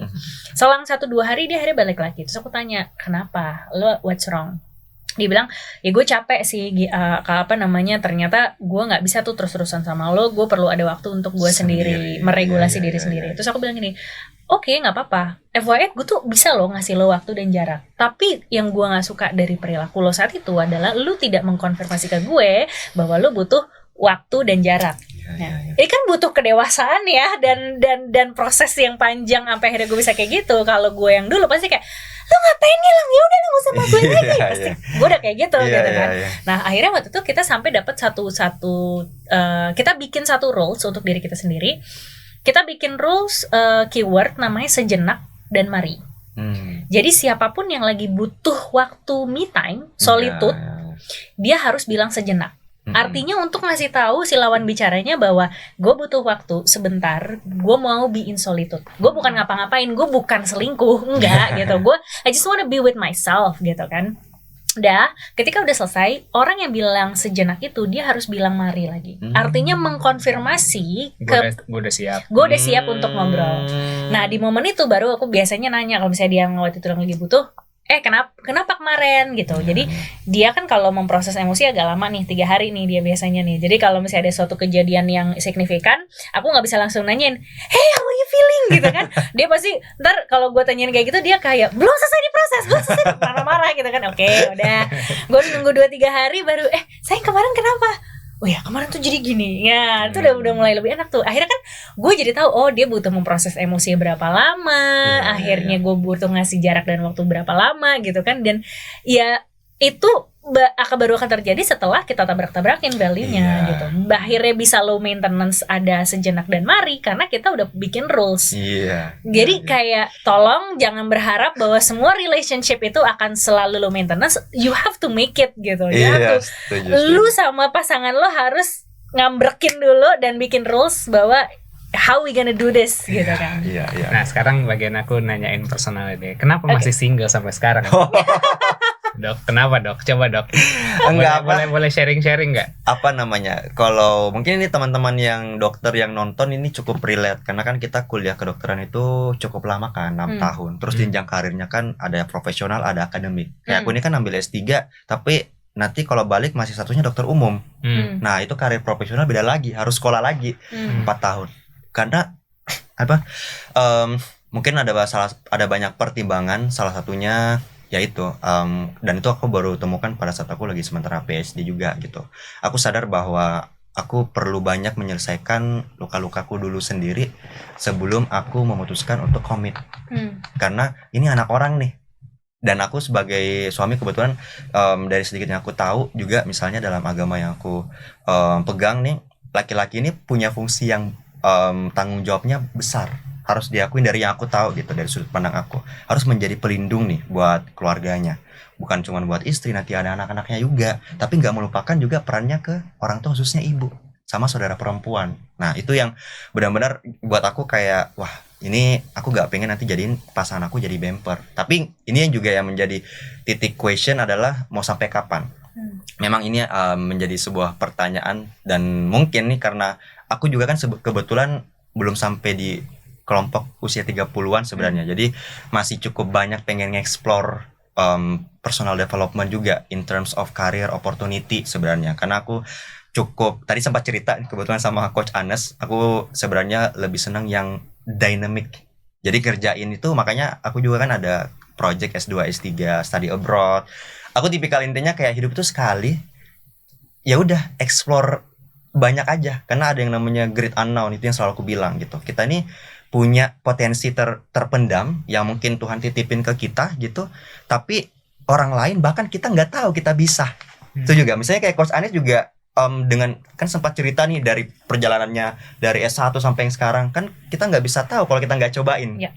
Sama kayak aku, kalau misalnya aku nggak cobain kemarin jadi coach study abroad S2 S3, aku mungkin nggak bisa buat platform cita-citaku.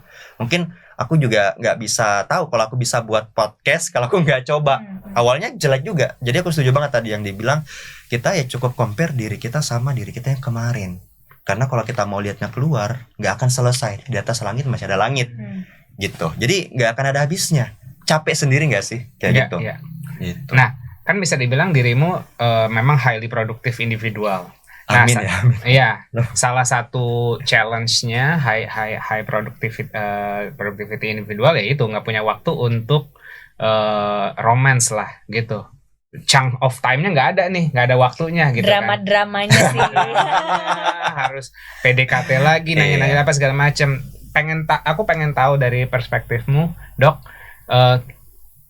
kira-kira spesifikasi pasangan yang kayak apa sih yang cocok sama lifestyle kamu sekarang? I see. Iya, karena pasti banyak, bukan dokter doang. Oke, let's say dokter-dokter yang lagi ngerintis, sekarang juga pasti sibuk gitu kan. Tapi mereka mungkin nggak kebayang atau belum disuarakan kayak ya gue pengennya sih partner yang kayak, karena kan ini kan part of manifestation juga gitu. Kali aja ada yang denger, dok saya bisa nih fulfill ini gitu kan. Tapi maksudnya, dan kita juga pengen tahu desire dari teman-teman yang high productive individu ini, mereka butuh yang kayak gimana sih gitu. Iya, ini thank you banget Mas Yas ya atas, dan Coach Anes atas pertanyaannya. Jadi kalau misalnya tentang kriteria secara pribadi, aku nggak buat cara tertentu, karena ada juga tuh yang buat sampai ngelis bahkan 100 hal yang dia mau. Aku pernah dengar juga tuh yang kayak gitu. Atau misalnya mengelis value. Mungkin untuk sementara sih aku nggak punya syarat yang ribet atau gimana, tapi sebenarnya yang penting value sejalan sebenarnya. Dan nah, value sejalan ini apa nih? Iya, mungkin lebih ke misalnya nggak ada kriteria pasti juga sih sebenarnya, karena belum pernah buat. Karena memang selama aku PhD ini, salah satu goals aku adalah untuk explore diri aku sendiri sebenarnya. Makanya, dan untuk kedepannya karena ya ini cukup bingung juga yang ngejawabnya. Tapi kalau untuk kriteria value, sebenarnya yang jelas yang bisa diajak komunikasi. Sebenarnya, karena akar dari relationship ini buat jangka panjang kan semuanya di komunikasi. Kalau dari komunikasinya aja susah untuk ketemu dan selalu mungkin akan ada gap. Tapi kalau it's always drama, aku udah selamat tinggal. Gitu, aku udah no time for drama. Karena there are a lot of things yang mungkin masih aku impikan. Aku percaya setiap orang juga punya mimpi masing-masing, termasuk Coach Anes, Mas Yas juga gitu. Kalau misalnya kita habiskan energi kita untuk misalnya drama, menyelesaikan sesuatu yang sebenarnya lebih bisa kita selesaikan dengan duduk bareng-bareng, atau kayak tadi yang Coach Anes, aku setuju banget. Ya udah, kasih aja waktu dan jarak. Tapi kan nggak semua orang bisa ngasih itu. Nggak semua orang bisa sepakat untuk ngasih space and time. Itu juga mungkin akan jadi salah satu yang akan aku pertimbangkan, of course. Karena pada akhirnya tuh Mungkin orang-orang tahu juga aku tuh ekstrovert. Tapi sebenarnya untuk selama aku PhD di Jepang nih khususnya, aku banyak justru menghabiskan waktu untuk mencas energi aku sendiri. Jadi belakangan ini, bahkan udah dari 1 tahun 2 tahun belakangan itu, teman-teman aku juga udah banyak yang tahu aku pergi solo traveling aja. Gitu. Aku lebih senang karena aku lebih bisa komunikasi dengan diri aku sendiri. Karena ini salah satu hal yang mungkin sering kita lupa. Kita nih fokus untuk membangun koneksi dengan siapapun. Oke, memang benar gitu, orang tua gitu, dengan pasangan, dengan siapapun. Tapi kadang-kadang kita lupa untuk membangun koneksi dengan diri kita sendiri. Agree. Gitu. Itu yang menjelaskan kenapa banyak yang kadang-kadang getting lost gitu. Ini sorry nih, kalau mulai agak sayu-sayu, tapi intinya aku juga sebenarnya berharap gitu, banyak teman-teman di Indonesia yang semoga bisa menyadarin bahwa gak ada orang lain yang bisa menyelesaikan diri kita selain diri kita sendiri dulu gitu loh. Kita nggak bisa berharap bahkan dengan menikah itu luka-luka kita diobatin sama pasangan kita. Dengerin. Sama dengan kita jatuh dari motor nyari pertolongan kan ke dokter, ke rumah sakit. Mungkin ada yang ke dukun nih, yang mungkin masih old school. Tapi banyak yang orang lupa, trauma batin, trauma emosional atau trauma mental dalam manifestasinya yang berbeda-beda ini itu bingung atau bahkan ya udah deh itu bagian dari aku gitu. Jadi kayak bayangin deh, pernah ngerasain, at least pasti pernah sariawan kan. Pedis gak kena minum atau air dikit aja. Bayangin kalau sariawan itu ada di seluruh luka di badan-badan kita. Jadi aku selalu bilang manifestasi luka batin itu gak terlihat, tapi kesemprot air aja itu pasti pedis. Makanya ini yang buat orang sering konflik itu biasanya memang masih banyak trauma, luka. Nanti nyambung ke insecure attachment style, nanti growing jadi depresi, anxiety. Jadi bahkan dengan kita punya pasangan, bahkan dengan nanti ada anak kita nggak jadi bumper untuk kebutuhan emosi kita yang belum terselesaikan. Kan akhirnya banyak nanti orang tua yang demanding, selalu nuntut anak-anaknya, bahkan membandingkan dengan anak yang lain.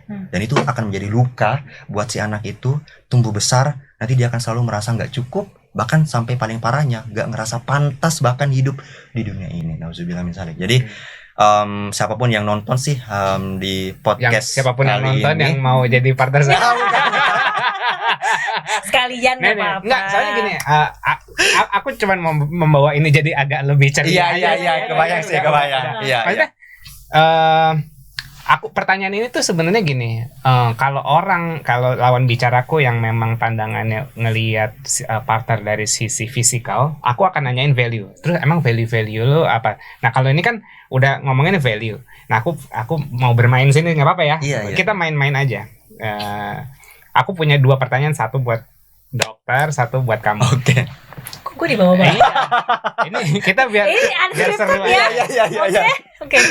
Karena dirimu udah tahu value, jadi aku mau nanyain dari segi appearance. Tipenya kayak gimana? Japanese karena di Jepang, cici atau yang eksotis kayak di Bali gitu kan, atau Indo aja atau kayak gimana? Itu satu. Itu pertanyaan nomor 1 dari segi appearance, karena ya udah dari value kan udah ketahuan, biar lengkap aja nih perspektifnya. Mungkin kalau yang berasa kayak gue tipenya nih gitu kan, silakan make a move gitu kan, ngode-ngode komen-komen di YouTube kita gitu. 2 pertanyaan buat kamu, kalau dari segi kebutuhan value atau kebutuhan lifestyle, compatibility lah, yang cocok ya? Yang kayak gimana sih? Buat dia. Oke. Mungkin dari aku sendiri secara pribadi, dari appearance nggak ada standar yang gimana banget. Pada akhirnya karena yang aku utamakan yaitu tadi value tentang bisa nggak nih kita long term. Karena kita mau berkomitmen, siapa sih yang mau berpisah? Setuju nggak? Yeah. Tapi melihat angka perselingkuhan, melihat angka perceraian yang makin tinggi, bahkan di Jepang sendiri itu angka perceraian dan angka perceraian tinggi, angka pernikahan anjlok. Makanya mungkin udah pernah dengar juga kalau lagi krisis populasi di Jepang sama Korea, karena udah banyak yang nggak mau punya anak, karena saking ribetnya dengan semua masalah hidup yang sedang dilaluin, jadi kayak nggak mau lagi nambah beban gitu dari anak. Jadi kalau aku secara pribadi sih, pada akhirnya kan mungkin juga banyak nih ya menikah karena cinta. Kalau aku sendiri sebenarnya pengen cari pasangan yang mungkin dia udah tahu juga mungkin sedikit background aku, atau mungkin banyak, aku pun sebaliknya. Dan salah satunya juga tentunya bisa diajak kerjasama gitu, kerjasama mungkin in terms of personal life atau bahkan mungkin profesional dulu. Jadi aku utamain intinya yang enak bisa diajak komunikasi, karena kalau dari komunikasi ini aja bisa kerasa nggak cocok, bahkan belum tahap personal kan bisa juga tuh kerasa kan kita cocok atau enggak, bahkan dari profesional work gitu. Itu kan juga bisa jadi salah satu clue nih kayaknya. Kalau jadi profesional aja kayak gini gimana di rumah ya? Kebayang gak sih? Gitu Mas sama coach. Jadi yang aku utamain sebenarnya lebih ke value-nya tuh sejalan atau enggak. Itu aja sih. Sebenarnya aku cuman bereksperimen di sini. Karena gini, mau gue pancing kayak apapun, kayak appearance gimana, kalau orang udah quality dulu yang diutamain, pasti appearance belakangan gitu. Karena it's all about grooming. Maksudnya ada cewek asal lu bukan asal doang sih, tapi maksudnya kayak lu sehat, iya kan? Lu sehat, lu mandi, maksudnya gitu, grooming bersih. Semua orang ya cakep menurut gue gitu. Gusmang nih juga cakep banget sebenarnya. Mandi dikit ya, kalau habis tinggal di grooming melukat, habis melukat misalnya gitu, wah cerah Gusmang di sini. Nah iya bersinar. Sebenarnya orang tuh kalau kita bisa ngelihat beyond physical gitu, sebenarnya kita bisa melihat glow dari seseorang, nggak harus dia appearance masing. Jadi aku mau bereksperimen kan nih, anaknya si dokter ini anaknya value banget kan, terus mau gue coba gimana, tapi terbukti gitu. Nah kalau dari kamu gimana? Mungkin buat teman-teman juga yang mungkin entrepreneur, dokter, atau pokoknya pekerjaannya yang memang waktunya sedikit gitu. Orang-orang kayak gitu cocoknya sama pasangan yang kayak gimana sih, Bi? Sebenarnya pas tadi dari Mas Didit cerita, nih pakai Mas ya, karena udah personal nih. Mas kan identitasnya dari profesinya gitu kan. Oke. Dari luar sampai dalam sini, ya highlight pertama yang aku dengar berulang-ulang terus dari Mas Didit adalah dia sebenarnya orangnya suka eksplorasi. At least sampai sekarang ya. Belum ada tanda-tanda mau settle gitu kan dalam waktu dekat. So I'm not saying bukan berarti nggak akan settle nantinya. Kan balik lagi ya, masa depan kita nggak akan bisa ngepredikan. Tapi intinya adalah currently orang yang menurut aku akan cocok sama Mas Didit adalah orang yang juga dinamis ataupun eksploratif. Karena ini kata yang berulang terus dari Mas Didit gitu. Jadi artinya gini, dia suka mengeksplor sendiri. Jadi kalau ada orang misalnya nih dengan background yang berbeda, bukan medical, let's say dia orangnya I don't know, like fitness enthusiast ataupun misalnya dia bahkan mathematician, akhirnya nanti bikin The Science of Love beneran kan kita nggak tahu kan gitu. Jadi selama orang ini punya background yang berbeda tapi masih bisa diajak ngobrol dan mengeksplorasi kayak in terms of mind-nya ya gitu, kayak si interest terhadap fields-nya itu, aku rasa itu bisa menjadi hal yang menarik buat Mas Didit sih. Terutama apalagi Mas Didit itu kan kayak tadi gitu. Nih balik lagi ya, ngomongin pattern dari sebelumnya untuk dalam kutip mencoba mempredik future-nya. Mas Didit pas pertama kali masuk mau PhD itu game addict, mau ngeriset tentang game addiction. Tapi ujung-ujungnya attachment style gitu kan. Artinya sebenarnya gini, salah satu value Mas Didit itu dari relationship. Itu artinya gini, gampang sebenarnya ya, gampang untuk Mas Didi tuh berrelationship dengan orang lain karena dia juga aware bahwa dengan attachment style dan lain-lain tadi gitu kan. Nah, yang dibutuhin dari ceweknya adalah lu seminimal mungkin ya, lu punya self awareness. That's it. Ciri-cirinya lu enjoy journaling ya. Lu enjoy solo traveling gitu. Lu enjoy membandingkan diri lo dengan diri lo sendiri di masa lalu, ataupun lo enjoy untuk menyelam lebih dalam mengetahui monster-monster lo. Gue yakin dia akan lebih appreciate sama cewek-cewek yang tahu shadow-nya dia gitu, tahu kayak udah ngobrolnya nyambung nih, tapi gue punya shadow gini loh. Gue yakin dia pasti bakal lebih appreciate. Oke, nggak apa-apa gitu.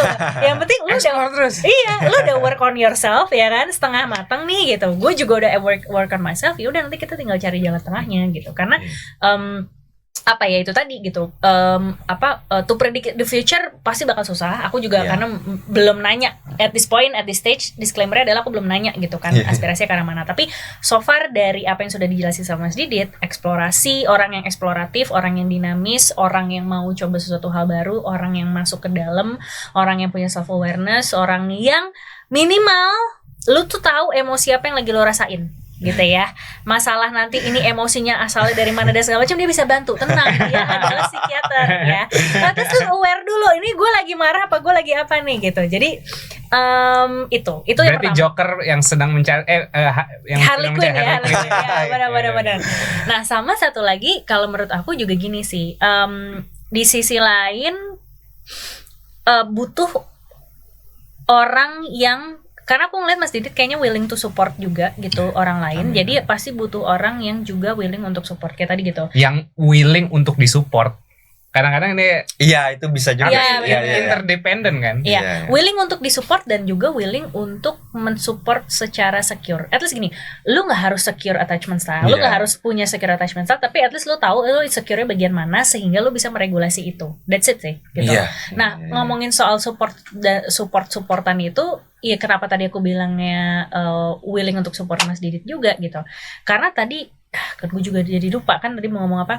Soalnya tadi Mas Didit tuh sempat mention soal dari obrolan yang sebelum masuk ke sini masih work on himself kan. Gitu. Meskipun dokter dan psikiater, tapi dia juga masih dokter umum. Mengambil spesialisasi di risetnya, PhD-nya gitu kan. Tapi at the same time Mas Didit juga masih mendalami dirinya di sendiri. At least orang yang minimal bisa memberikan space dan waktu. Oke, gimana skills istri saya? Iya. Menurut aku Coach Anes bisa ngerangkum dari short discussion kita di depan sama di sini. Iya, kurang lebih seperti itu. Dan aku rasa teman-teman juga mungkin yang nonton, yang aku tahu banyak banget yang pasti entah whether lagi baru mau atau lagi on processing nih untuk nyelesain inner child-nya yang terluka itu. Mungkin ada juga bahasanya trauma masa lalu atau luka-lukanya gitu. Itu juga sama-sama pasti agree gitu. Salah satu hal yang paling mahal yang nggak bisa ditukar dengan uang itu adalah space and time. Karena kalau kita mau bahas space and time itu nanti ada lagi pembahasan sendirinya sebenarnya, karena berkaitan dengan bagaimana kita detach on something, grieving dan lain-lain. Tapi intinya adalah kadang-kadang tuh yang paling mahal di dunia ini adalah waktu dan jarak, bahkan dengan diri kita sendiri gitu. Karena kadang-kadang tuh kita mau fokus yaitu tadi connect ke orang lain, termasuk di media sosial. Nah ini tadi belum banyak dibahas juga gitu kan. Tapi simpelnya adalah kita tuh terlalu sibuk dan kedistraksi dengan semua hal yang kita lihat di depan mata kita, sampai-sampai kita melupakan apa yang kita nggak bisa lihat yang ada di kepala kita sendiri. Ini yang menjelaskan kenapa kalau kita overthinking itu selalu kacau pikirannya, gak ada yang tenang kan, pasti selalu ramai. Tapi kita nggak bisa tahu ini apa nih, kenapa, dari mana, apa nih. Itu sama aja kayak misalnya luka kita, sariawan kita kena air terus kepedesan, terus akhirnya sistem saraf pusat otak kita ini semua langsung kayak gitu activated gitu. Itu yang mungkin juga aku selalu sampaikan, makanya mind and body response itu connect satu sama lain. Banyak bahkan penyakit medis, penyakit fisik itu berawalnya dari pikiran. Seru banget babak kedua nanti. Depresi, anxiety. Ya itu mungkin yang psikomatis ya. Bukan yang belum banyak kita bahas ya, belum banyak. Karena ini menurut aku udah short, nggak dibilang short nggak short juga sih gitu kan. Maksudnya udah sweet spot banget nih gitu kan, ngebahas tentang attachment style dan hubungannya sama relationship. Kalau dari aku personally sebenarnya udah cukup. Dari kamu ada lagi nggak yang mau di? Cukup, nanti episode berikutnya. Nanti di Jepang ya. Di Jepang lah. Jangan lupa ya, saya ingin bawa aku di Jepang ya. Oke, sip teman-teman, hopefully dari cerita Dokter Didit kali ini gitu ya bisa memberikan sedikit insight buat kita, merefleksikan diri sendiri gitu ya, setidaknya apakah kita termasuk salah satunya atau enggak gitu kan, dan apa yang kira-kira bisa kita lakukan gitu. Itu semoga bisa memberikan hint sedikit ke kalian. Nah, jangan lupa juga gitu ya bahwa setelah mendengarkan podcast kita yang panjang dan seru ini, tulis di kolom komentar nanti gitu tentang insight apa yang udah kamu dapetin atau apa yang menarik buat kamu gitu ya, karena nanti kamu akan memenangkan buku rekomendasi dari Mas Didit. Buku apa Mas Didit? Sebenarnya Aku Mampu dari Love Lavina. Siap. Nanti tulis, biasanya seminggu 2 mingguan kita baca-baca dulu, nanti yang udah subjectively oke kita kan pilih ya. Oke, nah terakhir mungkin Mas Didit, this is the time kalau Mas Didit lagi ada project, lagi ada campaign, mau promote social media atau apapun, silakan. Oke, sebelumnya aku pengen ngucapin terima kasih banyak buat Coach Anes sama Mas Yas yang udah invite nih di podcast kali ini, dan menyapa teman-teman juga yang mungkin udah sering nonton podcast episodenya ya. Dan kalau dari aku secara pribadi sih sebenarnya message, aku mau lebih sampein message sebenarnya. Semoga bisa sampai ke teman-teman. Pada akhirnya tuh kita semua punya latar belakang masa lalu kita masing-masing gitu. So please jangan jadikan siapapun, termasuk pasangan kalian juga, itu sebagai bumper untuk mengobati luka-luka yang belum selesai itu. Karena pasangan kalian juga mungkin punya luka dan mereka nggak tahu ini bagian mana nih yang diobatin lukanya. Bagian di sini kah, di sini kah, di sini, di sini, di sini. Gitu. Jadi manifestasinya tuh bisa di seluruh tubuh. Kalau kita mau bahas luka atau trauma itu, apalagi kita wariskan dan teruskan ke anak kita. Jadi bayangin kalau future generation kita semuanya mewarisi luka-luka dari leluhur. Ini makanya pembahasan tentang intergeneration trauma ini udah cukup banyak mungkin dibahas gitu, diwariskan gitu traumanya. Tapi yang belum banyak dibahas ini adalah interrelationship trauma generation. Jadi misalnya dengan teman, kan bisa juga tuh ketemu dengan teman kantor yang belum selesai dengan dirinya, atasan mungkin. Jadi kita juga jadi kayak kena mental gitu kan ya. Nah itu kan mempengaruhi juga. Nah ini yang mungkin aku juga lagi dalamin. Semoga nanti ada kesempatan aku pengen juga campaign ini gitu. Gimana caranya selain kita fokus dari antara warisan generasi sebelumnya dengan kita yang sekarang, juga kita hati-hati aware dengan orang-orang yang belum selesai dengan lukanya. Karena bisa ke proyeksian shadow itu tadi ke kita nih. Jadi biar kita nih juga tahu kapan bisa harus menarik diri dari lingkungan yang kurang sehat, kapan bisa misalnya mendekat ke circle yang sesuai dengan sejalan value kita. Nah ini yang biasanya banyak yang masih bingung gitu, karena belum tahu bahkan batasan apa yang dia butuhkan nih.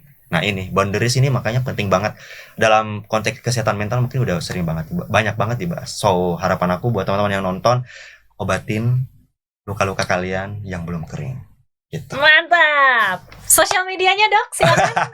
Iya mungkin teman-teman bisa cek nanti di media sosial aku, ada di @diditmdw buat yang personal, tapi udah ada juga platform lain kayak Cita-Citaku buat yang nanti mau lanjut S2 S3 ke luar negeri, atau nanti ada 17 official. Itu aku cukup banyak fokus nanti tentang potensial mental block, sampai nanti gimana caranya kita juga bisa nih punya bekal untuk bisa maju ke creative industry.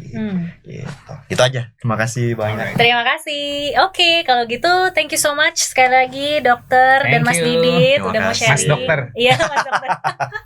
Oke, kalau gitu sekian sesi begitu kan diskusi kita kali ini. Kita pamit dulu ya. Thank you.